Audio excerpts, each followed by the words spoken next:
So, Charles, when did you first decide to become a naturalist? Well, I don't know I ever decided. I had a long-standing interest. By the time I was about 15, I collected about 967 types of beetle. Wow, that's really impressive. What was your favourite type of beetle? Well, there's a particular beetle near me in Gloucester that has a very unusual carapace. I was very proud of that, as it took me 3 weeks of observation to catch it. Right. Anyway, we are here to interview you. How was the beagle? That was quite a challenge. We were gone for a few years, and sometimes I was very, very seasick. The food wasn't good, and we had to eat what we could find. But in terms of animal life, it was fantastic, not to mention tasty.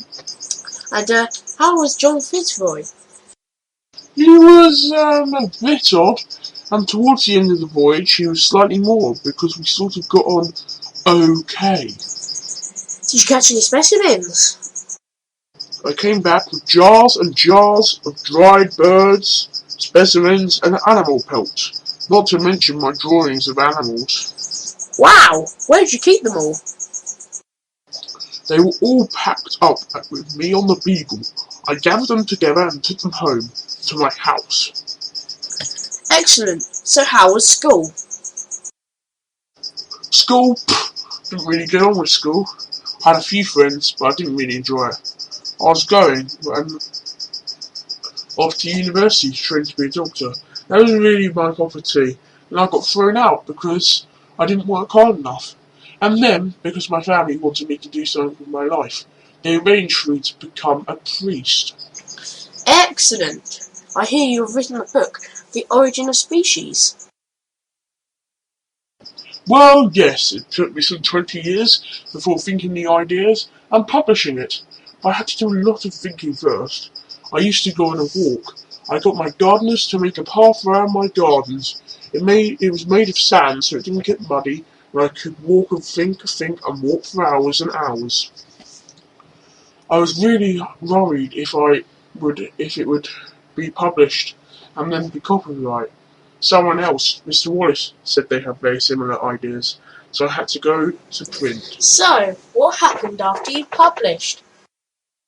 Oh, well, as I had previously worried, everyone went a bit mad, saying I'd gone against God, and it was an affront to God. Not only had I suggested that the earth was older than it was, but, the man was descended from apes. I went to present a lecture in London, and this chap stood up and said, "Tell me, sir, is it on your mother's side or your father's side that you are descended from a chimp?" Haha, I see. And poor old Fitzroy got a heck of a stay. When he found I thought these ungodly thoughts whilst on the beagle, he got so cross about it he shot himself after all. Sounds like naturalism is more dangerous than you might expect.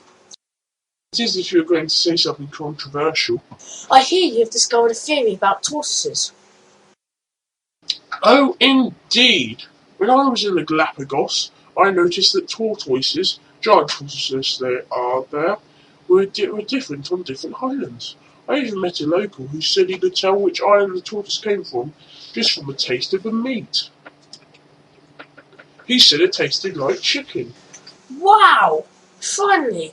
What do you feel about appearing on a banknote? Well, it's a great honour, something I didn't expect. I'm handsome, I'm one of the greatest naturalists ever lived, and I'm handsome. And I'm not sure I look like that, but it's a great honour, a great, great honour.